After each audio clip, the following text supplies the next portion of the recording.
right, let's all stand up, please. John chapter 1, verse number 18. John chapter 1, verse number 18. And we will continue our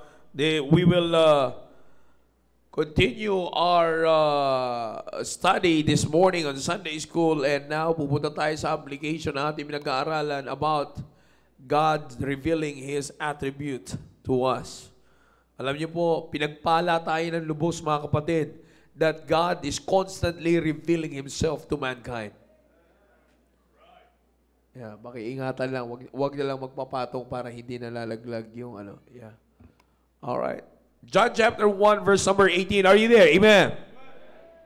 The Bible says, no man hath seen God at any time.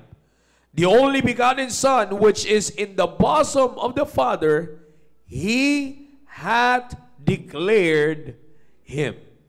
He hath declared. Sabi dun sa unang part, no man, at the start of the verse, no man hath seen God at any time. Pero ang verse ay nagtapos, that He hath declared Him. Manalangin po tayo, dakilang Diyos, mga pangyarihan sa lahat.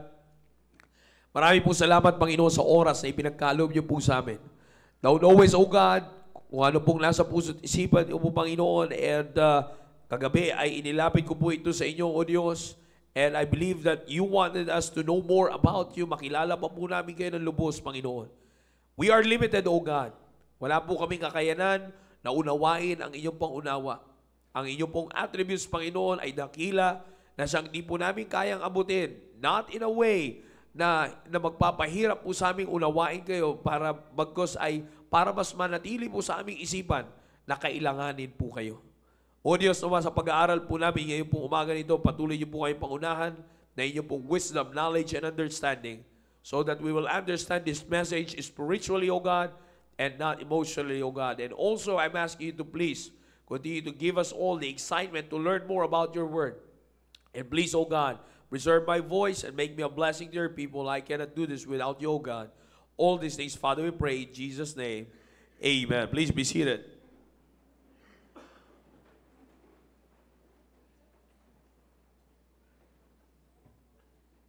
Napakaganda po ng talata po na ito na ating po pagpupulay-bulayan sa umaga po na ito.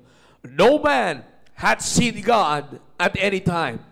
No man hath seen God at any time. This is the very reason why kanina umaga, mga kapatid, ay pinag-aaralan po natin ang attributes ng Diyos about His omnisciency. This is the very reason why this morning, sinabi ko po sa bawat isa po sa atin that it is impossible for man to comprehend God. It is very impossible for us na maunawaan natin ang Diyos. It's because, as I said, hindi lamang po sa tayo ay limitado, but it also because of the reason that we, in our time, we weren't able to witness God Himself. No man had seen God at any time. Ang buhay po natin ay hindi parehas na pamubuhay ng mga disciples ng Panginoong Jesucristo. We weren't able to witness God personally in life. You see, hindi po natin nakasama ang Panginoong Jesucristo. Pero mga kapatid, our limitations of not understanding God in our own ways and in our own terms, it declares more of His greatness because it will always translate on how He works His way to us. Kaya kung sinasabi ito, mga kapatid, it's because of the reason, the more na hindi natin naunawaan ng Diyos, the more na mas maghahanap tayo sa Diyos, the more na mas kakailanganin natin ng Diyos, the more na mas magsisik tayo after God, and the greatness of that attribute, brethren, is that it will push us, mga kapatid, to trust God more. You see, binanggit ko po yan sa inyo kanina, and one of the greatness of that, of those attributes na meron ng Diyos, mga kapatid, ang makikita po natin dyan, ay yung kadakilaan ng Diyos pagdating sa kanyang sariling kapamaraanan kung paano pa natin siya makikilala. You see, alam niyo mga kapatid, that's why dito po sa pag-aaral po natin, we can learn to understand yung mga personalidad sa Biblia kung bakit meron silang personal. They are longing for personal experience with God. You know why? It's because of the reason that they want to know God personally.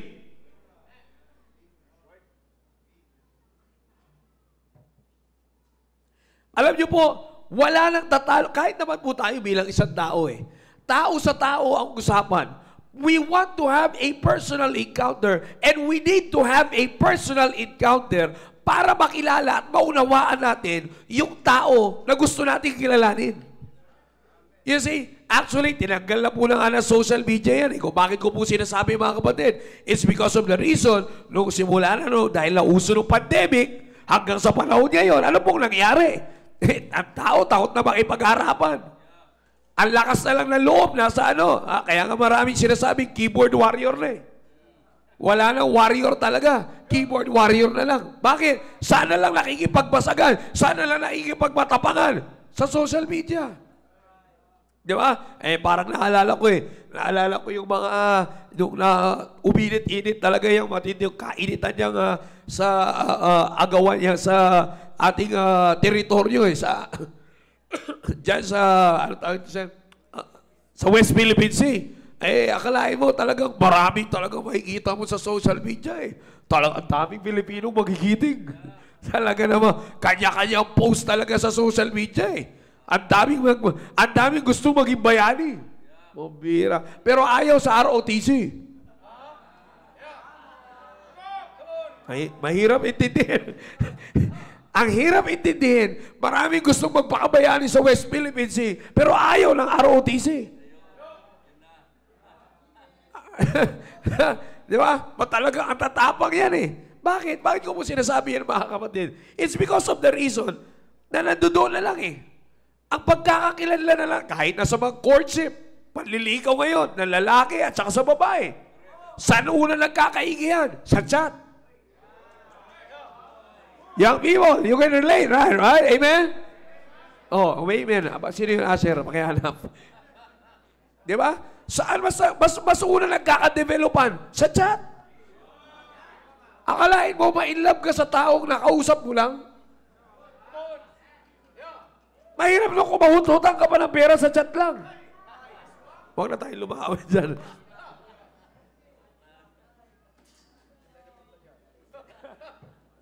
Saan ba tayo napunta dyan?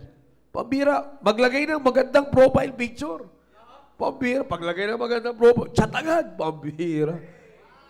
Isang emoji wave lang, sunod-sunod na sa mga young people yan Pambira. Pero ito na, pagdating na sa realidad, hindi naman kayang humarap sa magulang. Ang pagpapakilala ng personalidad ay through social media. Yan na nangyayari ngayon that even sa business world, kaya marami nagiging scammer. Doon din ang dahilan. Bakit? It's because of the reason, mali ang pamaraan ng pagkakakilanlan. Mga kapatid, ilagay natin sa spiritual na buhay natin bilang Kristiyano. Kaya maraming Kristiyano ang hindi makaunawa sa Diyos. Not only because of the reason that God is an incomprehensible God, but we have an improper way of knowing God. The main problem, brethren, is that may mali tayo ng paraan ng pagkilala sa Diyos. Imagine ang problema ng tao ngayon, mga kapatid. Gusto natin kilalanin natin ang Diyos sa sarili nating pamaraan.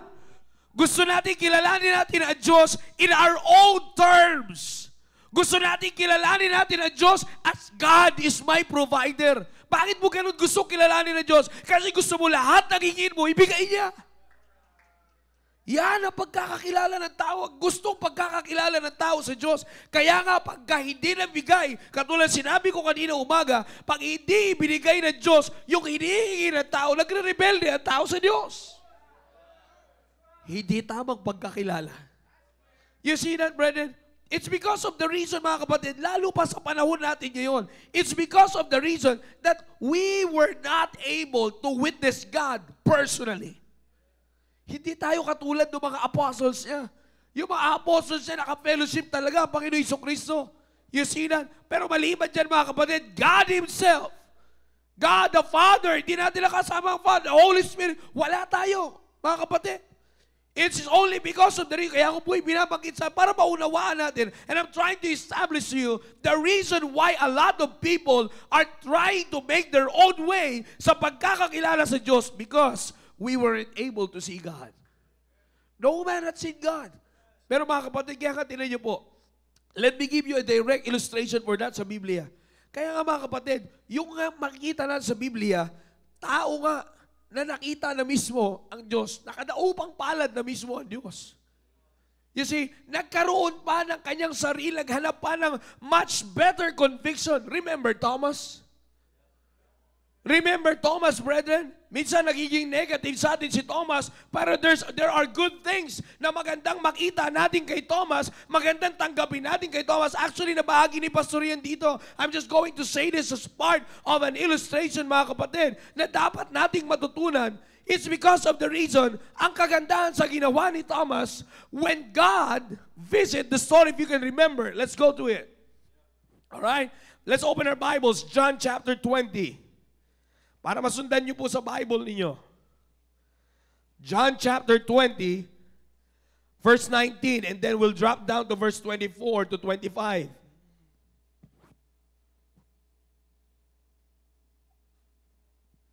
Alright, are you there? Amen?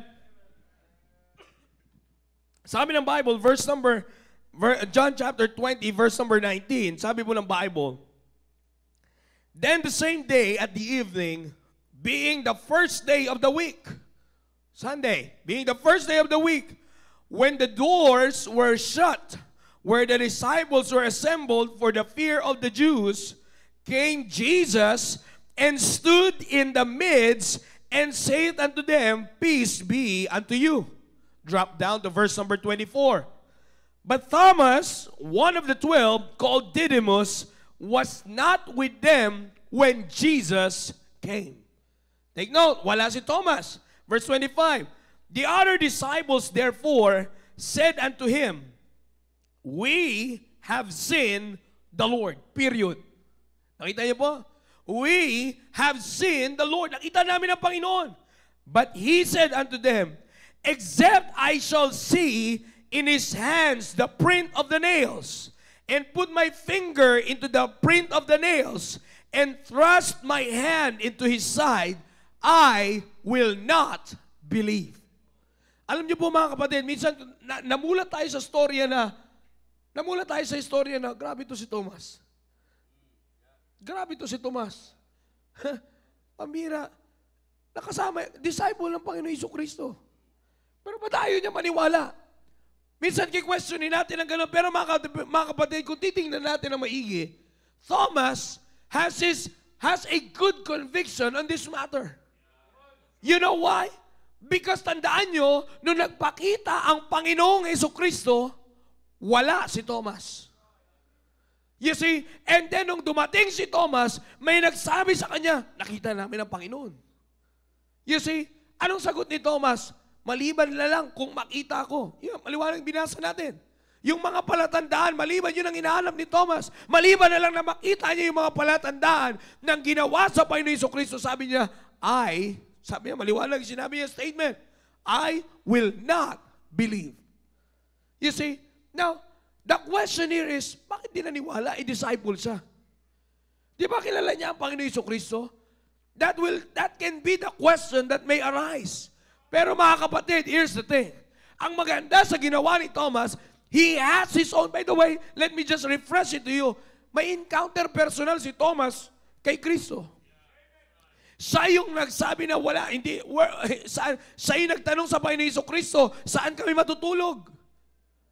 You see? Dahil sa pagsama niya sa Panginoon Jesucristo, may sarili siyang encounter. Therefore, in other words, kilala niya ang Panginoon Jesucristo. Kilala niya. But during that time, ipinakita niya lang sa mga tao na kapaligid sa kanya na nagsabing nakita lang ang Panginoon Jesucristo, ang personal encounter ko sa Diyos, ang magsasabi na kilala ko ang Diyos. Kilala ko ang Diyos. Alam niya yung palatandaan eh. Nakita niyo po ba? Anong sabi niya?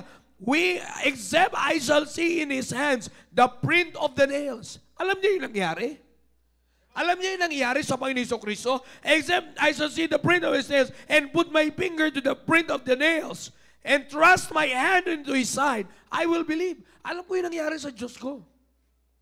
Sabi niyo, nakita niyo? Well, hindi ako agad maniniwala sa inyo. Dahil alam ko yung nangyari sa inyo. Maliban lang sa makita ko yun. The question is not his doubting. It's not about Thomas doubting, but it's about his own personal belief at pagkakakilala sa Diyos na yung kanyang pagkakakilala ay hindi nakabase sa pagkilala ng ibang tao. Alam niyo mga kapatid, the same thing with what we're talking about. Mga kapatid, alam niyo po, the reason why I gave you this illustration, it's because of the reason na sa panahon po natin ngayon, hindi na natin na-witness yung nangyari sa Panginoong Jesucristo. Hindi natin na-witness yung pagkabago ng Panginoong Jesucristo. Hindi natin na-witness personally, mga kapatid. Kaya nga, hindi tayo pwedeng magdepende ng ating pagkakakilanlan sa pagkakakilanlan ng ibang tao sa Diyos. Hindi ko pwedeng sabihin ni Sir Willie, ay, kilala ko ang Diyos eh. Ay, oo, kilala ko na rin. Alam niyo po ba na ganyan na nangyayari sa tao ngayon? Kaya nagiging traditional ang Christianity, it's because nakabase na lang sila sa pagkakakilanlan ng ibang tao. Without having personal acknowledgement, without having personal encounter with God. Basta na lang sila kaya tinan niyo po, anong palasak na nangyayari sa atin? Kristiyano rin ako. Magsasabi pag binigyan mo ng drugs, invite you sa church, ay Christian din ako eh. Kristiyano rin ako. Magpapakilala na rin na Kristiyano, but the question is, Kristiyano nga ba talaga? Magpapakilala ng Kristiyano ang mundo ngayon, but the question is, naunawaan mo ba talaga ang magiging Kristiyano? Kilala mo ba talaga yung Kristo kaya ka naging Kristiyano? Magsasabing Kristiyano, pero pag tinanong mo, pag sakaling patayin kita ngayon, kung sakaling mamatay ka ngayon, 100% sigurado ko ang pupunta ka sa langit pag ikaw'y namatay. Ang tanong, hindi. Pero Kristiyano siya. You see that? Bakit? Kasi nakadepende ang pagkakakilanlan niya sa Diyos sa nakagisnan niyang kultura, sa nakagisnan niyang tradisyon, at hindi ayon sa kanyang sariling pagkakakilala sa Diyos. Kaya nga dito mga kapatid, binibigyan natin lagi ng emphasis that God is always revealing Himself to us. That's why it is very important that as God reveal His attributes to us, paniwalaan natin, seryosohin natin ang pagpapakilala ng Diyos sa atin para magkaroon tayo ng sariling encounter sa Diyos. Pinag-aaralan natin ang omnisciency ng Diyos, but the question is, have you already experienced God's omnisciency?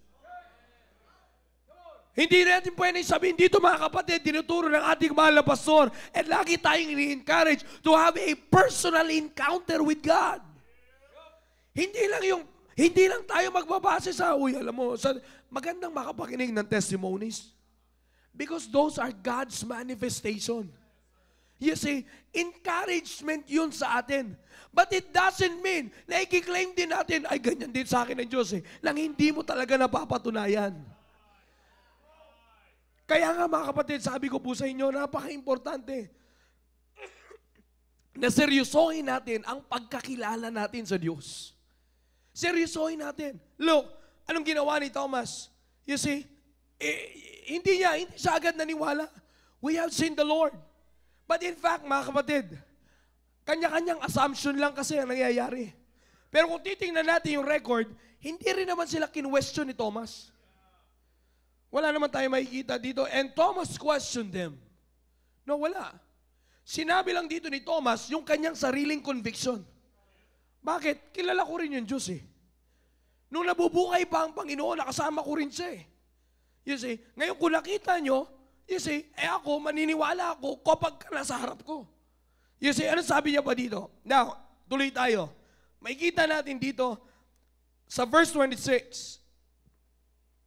And after 8 days again, his disciples were within, and Thomas with them. This time, Thomas kasama na nila. Then, sabi po ng Bible, then came Jesus, the doors being shut, and stood in the midst and said, peace be unto you. Then verse 27, then saith he to Thomas, reach hither thy finger, and behold my hands, and reach hither thy hand, and thrust it into my side, and be not faithless, but believing. So this time, ano lang mga kapatid, ang nangyari po dito? Nagpakita na ang Diyos. Nagpakita na ulit sa kanya ang Diyos, sa kanila ang Diyos. And this time, he was personally addressed by God. Siya na mismo ang tinumbok ng Diyos. At ang sabi sa kanya ng Panginoon, reach hither thy finger. Yung hinahanap niya, yung conviction niya na pag ito ang Diyos ko yung namatay sa krus ng Kalbaryo. Aliman sa makita ko yung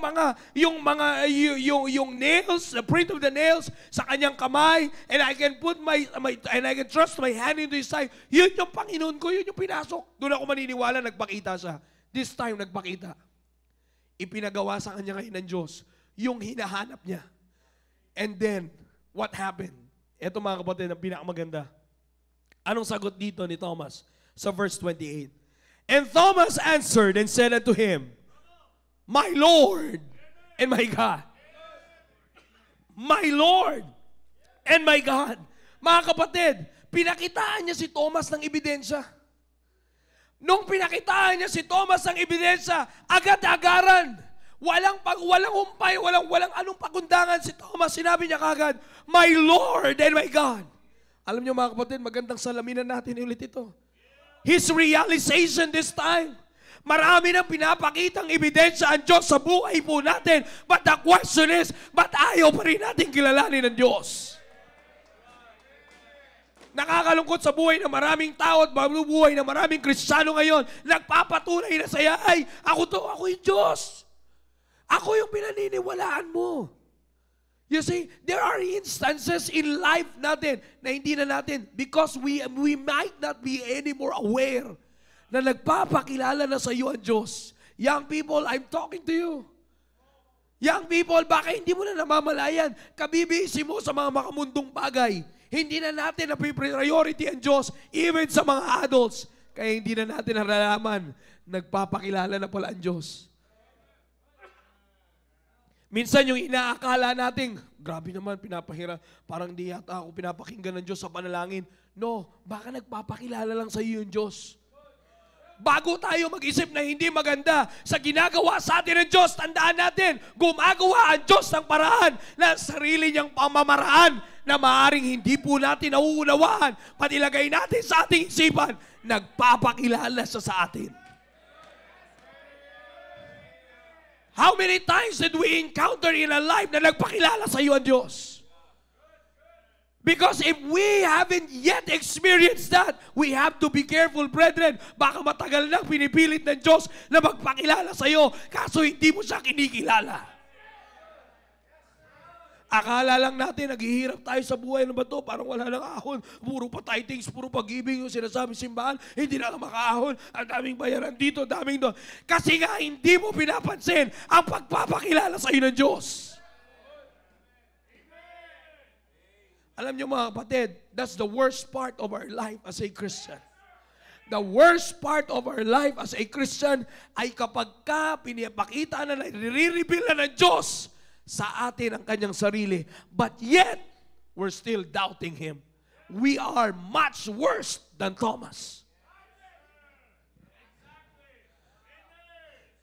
Actually, walang problema si Thomas. It's just an assumption by some of those who are giving their comments on the passage. Pero kung babasahin natin yung salita, mga kapatid, no. He's just expressing his conviction. And he's just showing to us that his realization, Diyos ko na to. Ito na yun. Ito na yung pinako sa krus. Nahawakan ko eh. My Lord and my God. Ilang beses nagparamdam sa inyo ang Diyos? Tinawag ba nating my Lord and my God? Minsan kasi even to the smallest details, hindi na natin nakikilala ang Diyos. Hindi na natin tinitake na nagpapakilala sa iyo ang Diyos. Akala natin magaling lang ang Diyos magpahirap. Akala natin ang Diyos magaling lang mamalo. Ang kinikilala lang natin ang Diyos, ramdam lang natin na nagpapakilala ang Diyos pag may hawak kang makapal na pera. Pagka nasa maganda kang lugar at sama-sama kayo ng pamilya, hay-hay ang buhay. Ang bait talaga ni Lord. Akalain mo dinala tayo. What a blessing dinala tayo. Doon natin kilala ang Diyos.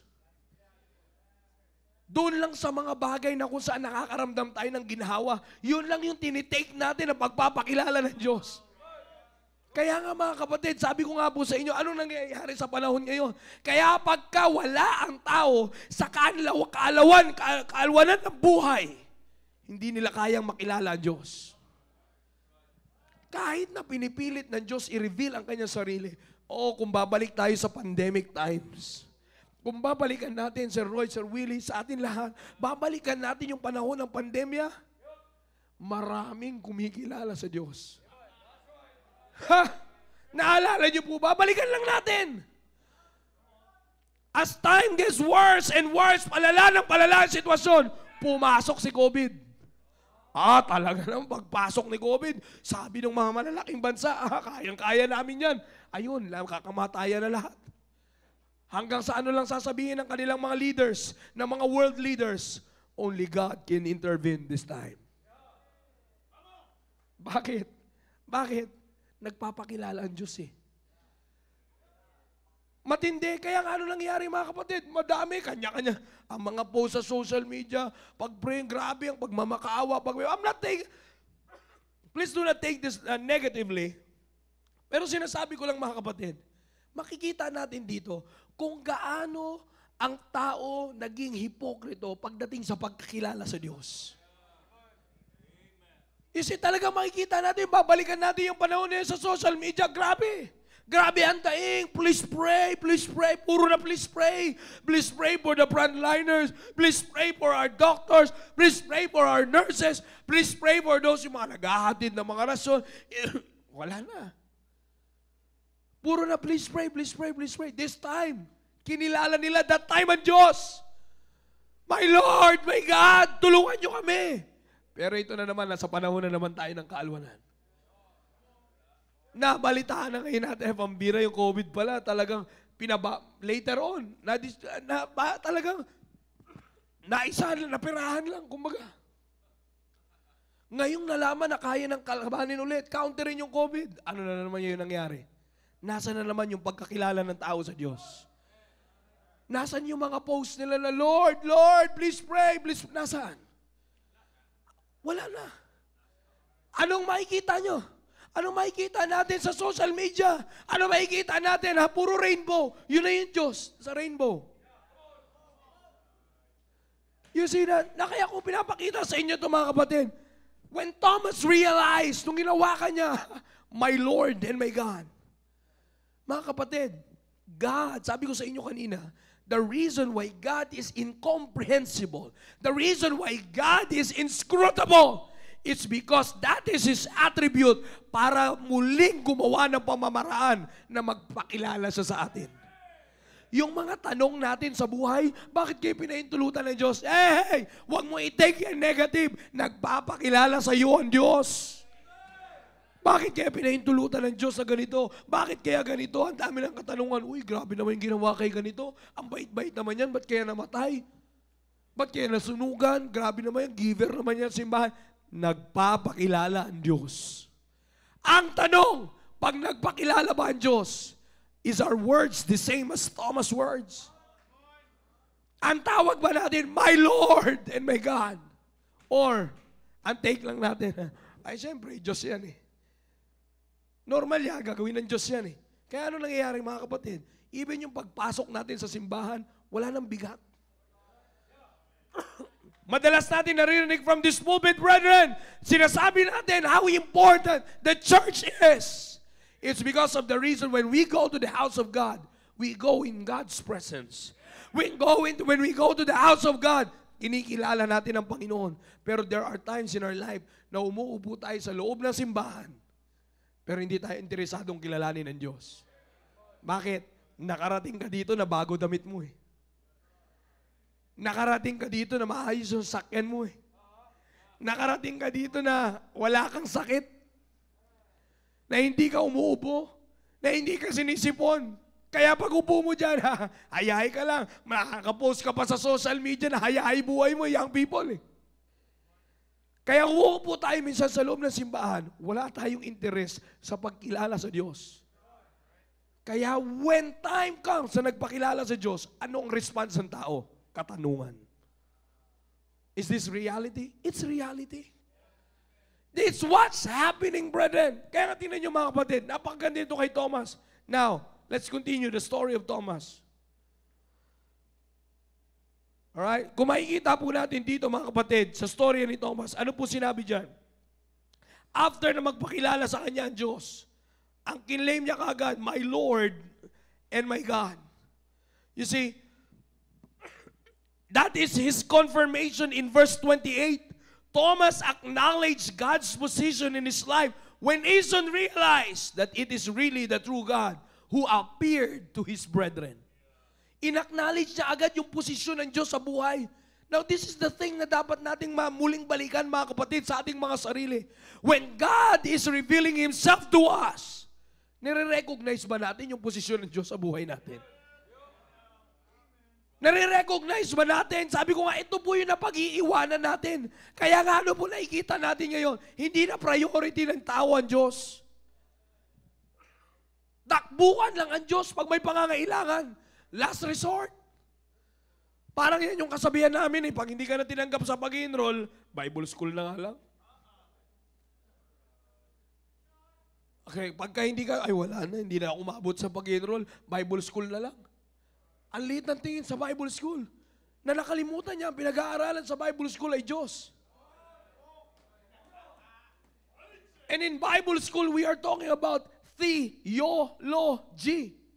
It's the study of God na ilagay natin sa realidad ng buhay ng tao. Kailan lang naaalala ang Diyos? Pag walang-wala na. Basic illustration. But still happening. You know why? Because ang tao ay hindi pa rin nagiging seryoso sa pagkilala sa Diyos. We never take it seriously. Pag kinikilala ng young people, do you take it seriously every time you sit down in this auditorium? Seryoso ba tayong kinikilala natin para sa mga tatay at para sa mga nanay? Tinutulungan ba natin ang mga young people na seryosohin ang pagkakilala sa Diyos? The scariest part of Christianity today, nakaraan pinasalo ko lang kay pastor, yung tatay na mismo ang nag-i-encourage na yung anak niya ay maging bakla.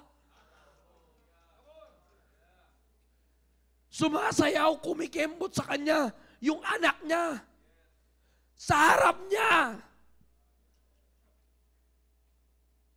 Ang nakakagawa lang dito niyan, si Sir Noel.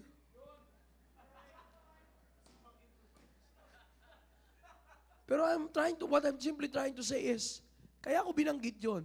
Because when it comes to the Christian life, ano pong nangyayari ngayon na dapat natin pag-ingatan?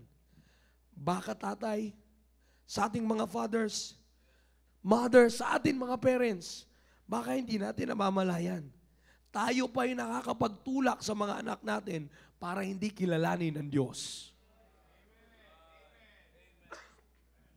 That's the scariest part ng buhay ng mga anak po natin. Pagka hindi na nila kinilala ang Diyos sa presensya ng kanilang mga magulang. This is a serious matter, brethren. When Thomas realized, oy, nawakan ko na, yan yung Diyos ko. Anong posisyon niya sa buhay ko? He is my Lord. Take note, anong sagot ni Thomas? My Lord and my God. Kung iisipin natin mga kapatid, sa normal na kaisipan, Lord, God, parehas naman din yun, di ba? Parehas naman Diyos yun eh. But it's not about the parehas ng Diyos yun. Yes, it's only one God.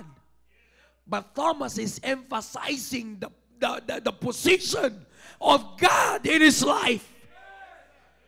Kaya nga dalawa yung binanggit niya eh. My Lord, pwede naman sabihin na, my God. Pwede niya naman sabihin na nagpakita, oh my God.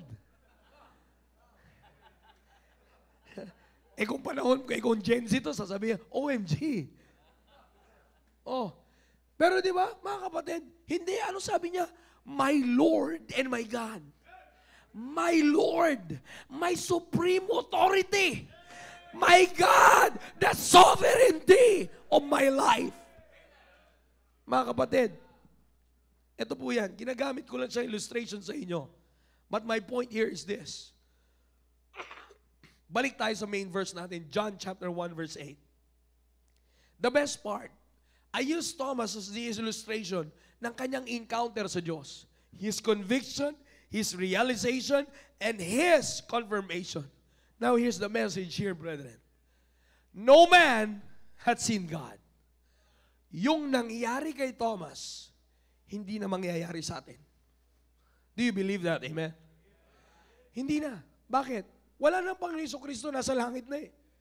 Kung gusto niya ang personal interaction talagang makakadaupang palad nyo, sumunod kayo kay Lord. Pwede naman kayong mauna, kausapin niyo siya. Di ba? Pero ang ibig ko lang sabihin, hindi na mangyayari yun. Eksakto ang mangyayari kay Thomas, hindi na. Sa panahon natin ngayon, applicable na yung sinabi ni John, no man had seen God. Hindi natin nakita ang Diyos. Nakikita ba natin ang Diyos ngayon? No. Pag may nagsabi dito, ako, nakikita ko ang Diyos. Nandiyan dyan sa sir, mulutang-lutang. Check niyo yung kaligtasan yan. Delikado yan. You see? No man has seen God. That's our time. Hindi na natin nakikita personal ang Diyos. Pero mga kapatid, this is the blessing.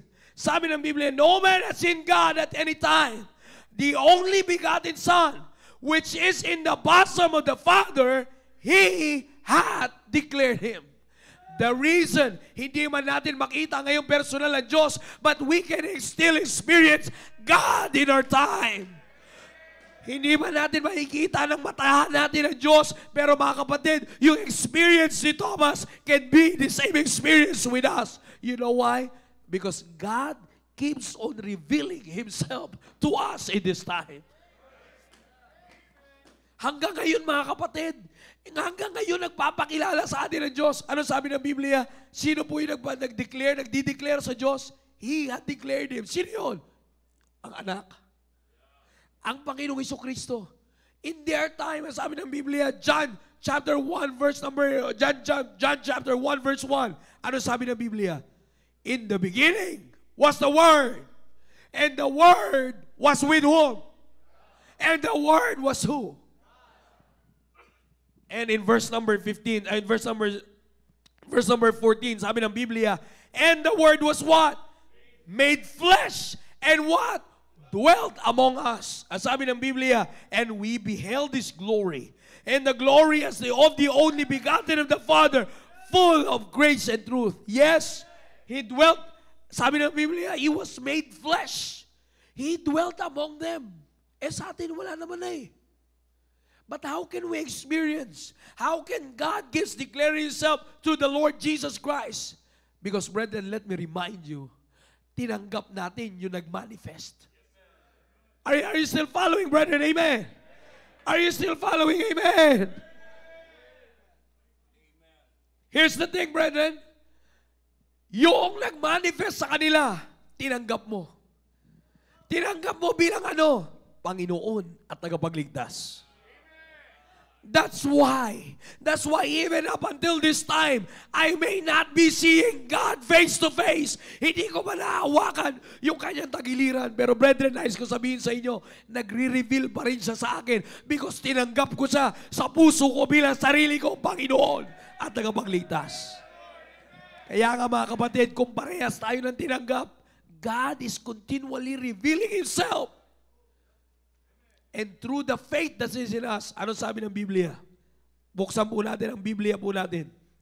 So, open our Bibles please. Maliwanag po yung sinabi ng Biblia. That faith cometh by what? Hearing. And hearing by what? By the Word of God. And hearing by the Word of God. Faith cometh by hearing, and hearing by the Word of God. And brethren, the Word of God is God's complete revelation to mankind. Kaya nga tayo may Biblia mga kapatid eh. In our time today, we might not be seeing God. Listen brethren, we might not be seeing God face to face.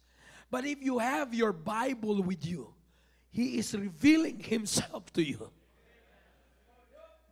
Do you get the point, brethren? Kaya minsan sabi ko, binabaliwala natin yung salita ng Diyos pag nasa loob ng simbahan. Akala natin, homily lang na binabasa.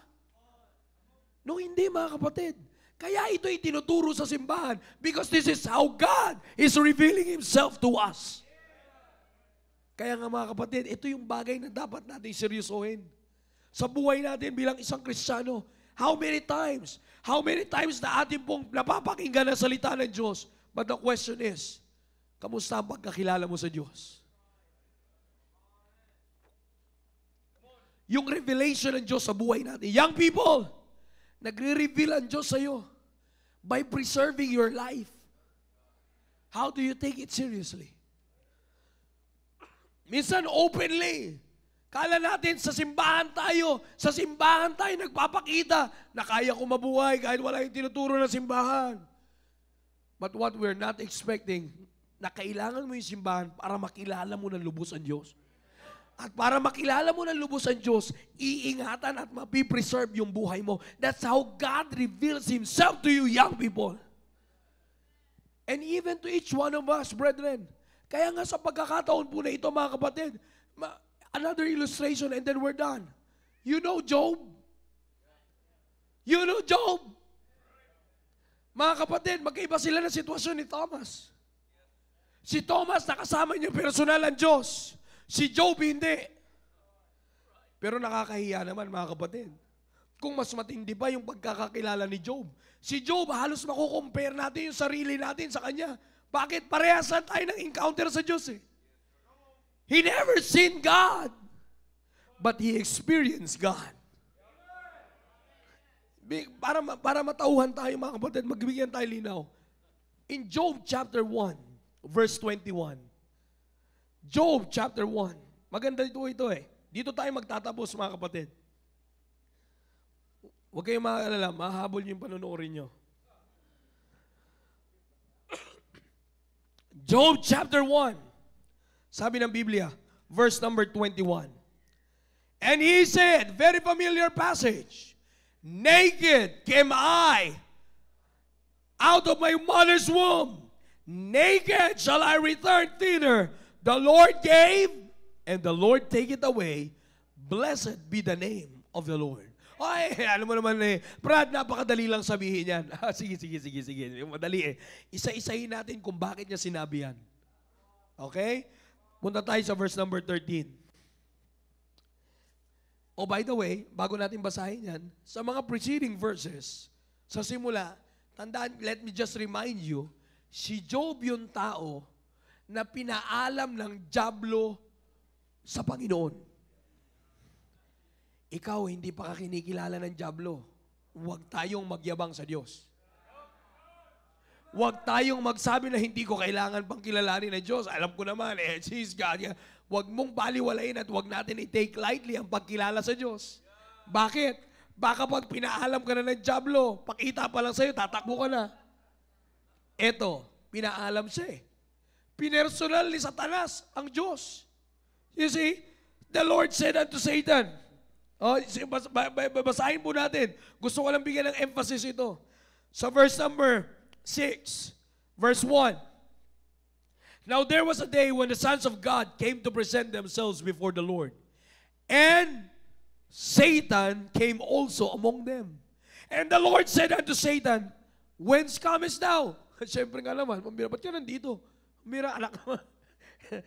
Natatawa ko pag nababasa ko to eh. Akalain mo, sabi sa verse 6, Now there was a day when the sons of God came to present themselves before the Lord.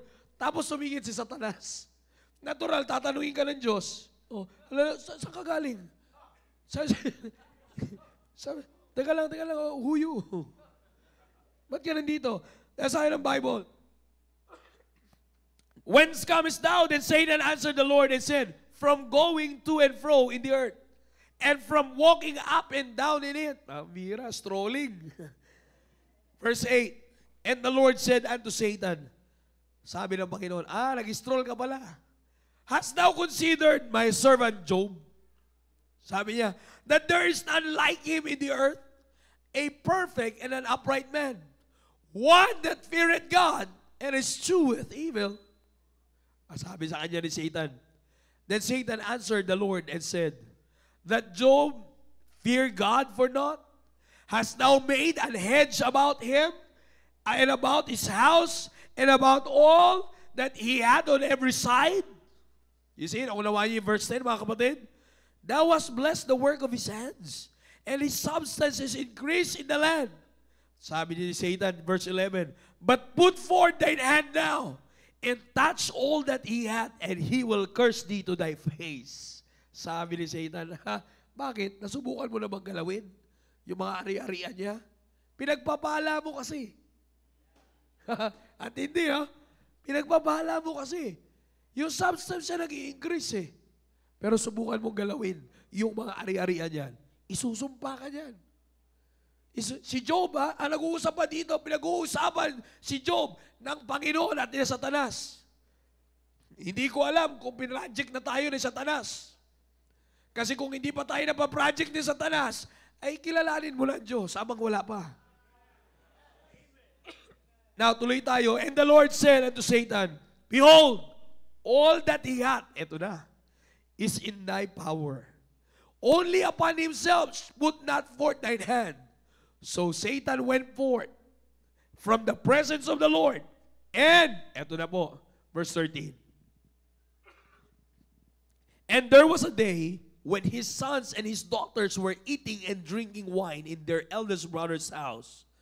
And there came a messenger unto Job and said, the oxen were plowing, and the asses feeding beside them, and the Sabaeans fell upon them. They have slain the servants with the edge of the sword, and I only am escaped alone to tell thee. Sinimula na siya ng Diablo. Yung pangkabuhayan niya, ginalaw na. Eto na ngayon. Sinusubukan na ni Satanas kung talagang kilala ni Job ang Diyos niya. Bakit? Ginalaw na yung pangkabuhayan niya. You see? Ginalaw na. Pangkabuhayan niya. Imagine niyo mga kapatid, ginalaw na yung pangkabuhayan niya. Sunod, verse number 16. Habang nagsasalita, yung nagsasabi na katakas lang siya, may sumunod.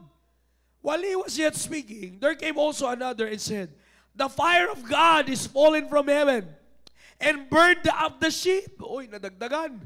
And the servants and consumed them. And I only am escaped alone to tell thee. Nadagdagan. Nadagdag na yung mga tupa. Eh sir, sa panahon na ito mga kapatid, sa panahon nila Job, and during the Bible times, sheep is a very valuable possession. You see, napaka-importante niyan. Tuloy tayo. Habang nagsasalita siya, may sumunod. Sabi niyan, while he was yet speaking, verse 17, there came also another and said, the Chaldeans made out 3 bands and fell upon the camels and have carried them away. Yea, and I slain the servants with the edge of the sword, and I only am escaped alone to tell thee. Pangatlo na yan. Eh may sumunod ba? While he was yet speaking, there came also another, and said, thy sons and thy daughters were eating and drinking wine in their eldest brother's house. And behold, there came a great wind from the wilderness, and smote the 4 corners of the house, and it fell upon the young men, and they are what? They are dead. Sino to? Sons and daughters. Sabi ng Biblia, and I only am escaped alone to tell thee. Now, punta tayo doon sa binasa natin kanina. And said, verse 21, naked came I out of my mother's womb. Naked shall I return thither. The Lord gave, and the Lord take it away. Blessed be the name of the Lord. Here's the thing. Naunawaan nyo ba kung bakit niya sinabi yon? Minsan, madali lang masaya. Wow, ang tindi ni Job. Gagayahin ko yan. Naked came I out of my mother's womb. Favorite verse, si Sir Noel. Naked shall I return thither. Ano sabi ng Biblia? The Lord gave, and the Lord take it away. Blessed be the name of the Lord. Napakatindi ng conviction. Pero balikan mo muna kung ano yung nawala. Balikan nyo muna mga kapatid. Kaya yan nasabi ni Job, it's because sa kanyang pagkakakilala sa Diyos. Hindi niya nakita ang Diyos. Hindi niya nakita. Hindi niya nakita katulad kay Thomas. Hindi sila nagkasama sa trabaho ng Diyos. Ang alam niya lang may Diyos. Alam niya na Diyos na may nagbigay sa kanya. Alam niya may Diyos na nagpahala sa kanya. Pero this time mga kapatid, ano nangyari? Hindi niya nakita. But now, ano pa yung nangyari? Kinuha yung pangkabuhayan, kinuha yung mga possession, kinuha ang miyembro ng pamilya. Pero kinilala pa rin ng Diyos. Mga kapatid, wala pa tayo sa ganyang sitwasyon. But the question is, kamusta ang pagkakilala mo sa Diyos? God revealed His sovereignty. The attributes of God was being praised by Job. Sa ginawa ni Job, naitaas niya ang attributes ng Diyos. Because sabi niya, naked came I, out of my waters, the Lord gave. The Lord take it away. Blessed be what? The name of the Lord. Akalain niyo mga kapatid, ginamit kong illustration ito sa inyo bago tayo magtapos. It's because of the reason. Mga kapatid, ang panahon po natin ngayon ay hindi paganda. Ang panahon po natin ngayon ay palala. Ang panahon po natin ngayon ay pasama na ng pasama ng pasama. Sabi ko nga po sa inyo kanina, nung pandemic times, kinikilala pa ang Diyos. Pero ngayon, nawala na naman ang Diyos sa picture. Ginawang pagkakakitaan ng Diyos. It's because, mga kapatid, saan ang problema natin? On top of all of this, mga kapatid, saan ang problema natin? Pagkakilala sa Diyos. Pagkakilala sa Diyos. Young people, minsan papasok ka dito sa simbahan, mauupo ka lang, pero tutulugan mo rin. Minsan uupo tayo sa loob ng simbahan traditionally. Nagagawa na natin ang mga bagay sa loob ng simbahan by ritual. Pero hindi tayo lumago sa pagkakilala natin sa Diyos. Kaya nga mga kapatid, when time comes na nagre-reveal ang Diyos sa atin sa pamamagitan nito, hindi natin namamalayan, hindi na pala tayo kumikilala sa Diyos. Alam niyo po, pinagpala tayo mga kapatid. I'm done. But I would just like to remind each one of us how blessed we are that God is revealing Himself to us. Araw-araw, nire-reveal ng Diyos ang kanyang sarili sa buhay natin. That's why, brethren, let's not waste our time. Bagkos kilalanin natin at magkaroon tayo ng kaseryosohan sa pagkilala natin sa Diyos. I'm done, brethren. It's all up to you. Kayo dalawa na lang ng Diyos ang nakakaalam. Tayong dalawa na lang ng Diyos nakakaalam. Madalas ko sinasabi mga kapatid, it's not how long we've been in Christianity, but it's all about sa pagkakakilala natin sa Diyos. The question this morning is this. I'm done. But the question this morning is this. When God reveals Himself to you, do you really acknowledge Him seriously? Wala naman taong makakapagsabi. Kaya nga hindi niya pinapahinto. Hindi pa pwede sabihin ang katabi ninyo ngayon, talagang kinikilala. No. It's your business with God. Young people, it's a personal business with God. Huwag mo ipagmalaki kung anong meron ka ngayon. Huwag mo ipagmalaki kung sino magulang mo ngayon. Dahil ang pagharap sa Diyos, individual. Pinapaalala ko lang sa bawat isa. Parents, ang pagharap sa Diyos ay individual. Fathers, mothers, isa-isa tayong haharap sa Diyos. Walang sasabi na, Lord, ako na lang, Lord. Bawal yan. Isa-isa tayong haharap sa Diyos. Pananagutan natin ang responsibilidad natin sa Diyos.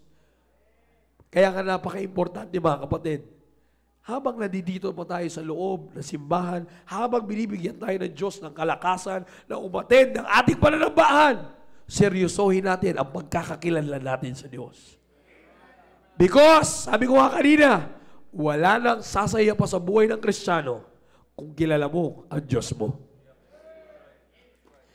Kilalanin natin na seryoso ang Diyos. Let's make business with God. Tayo nakakaalam yan. Marami ng panahon at dumaan sa buhay po natin. Pero hindi alam ng taong mga nakapaligid sa atin kung paano mo kinikilala ang Diyos. Kayong dalawa lang ng Diyos nakakaalam yan. Lumapit tayo sa Panginoon sa umaga na ito. Dakila Diyos sa mga pangyarihan sa lahat. Maraming salamat po Panginoon at patuloy po kayo nagpapakilala muli sa buhay po namin. Nawa o Diyos, patuloy niyo pong kausapin ang inyo pong mga anak. Ang bawat isa po sa amin, kailangan po namin Panginoon ang inyo pong presensya. We need your guidance, O God. Hindi po namin kailangan ngayon magmagaling sa aming mga sarili. Hindi po namin kailangan ngayon magmataas sa aming mga sarili, O Diyos. Because of your attributes, mas lalo pa namin nakikita na dapat namin ibaba ang aming sarili at kilalanin kayo sa buhay po namin. Salamat po, O Diyos, that despite of our shortcomings, despite of our failures, O God, you keep on revealing yourself to us. Nawa ngayong umaga na ito, Panginoon, patuloy po ninyo ipakita sa amin at patuloy ay magpakilala sa buhay po namin. Habang tayo po ay nakayuko at nakapikit, let's make business with God. Huwag natin sayangin ang panahon na may pagkakataon tayong lumapit sa Diyos.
Dakilang Diyos na mga pangyarihan sa lahat. Maraming pong salamat, Panginoon, sa oras na ibinagkaloob niyo po sa amin.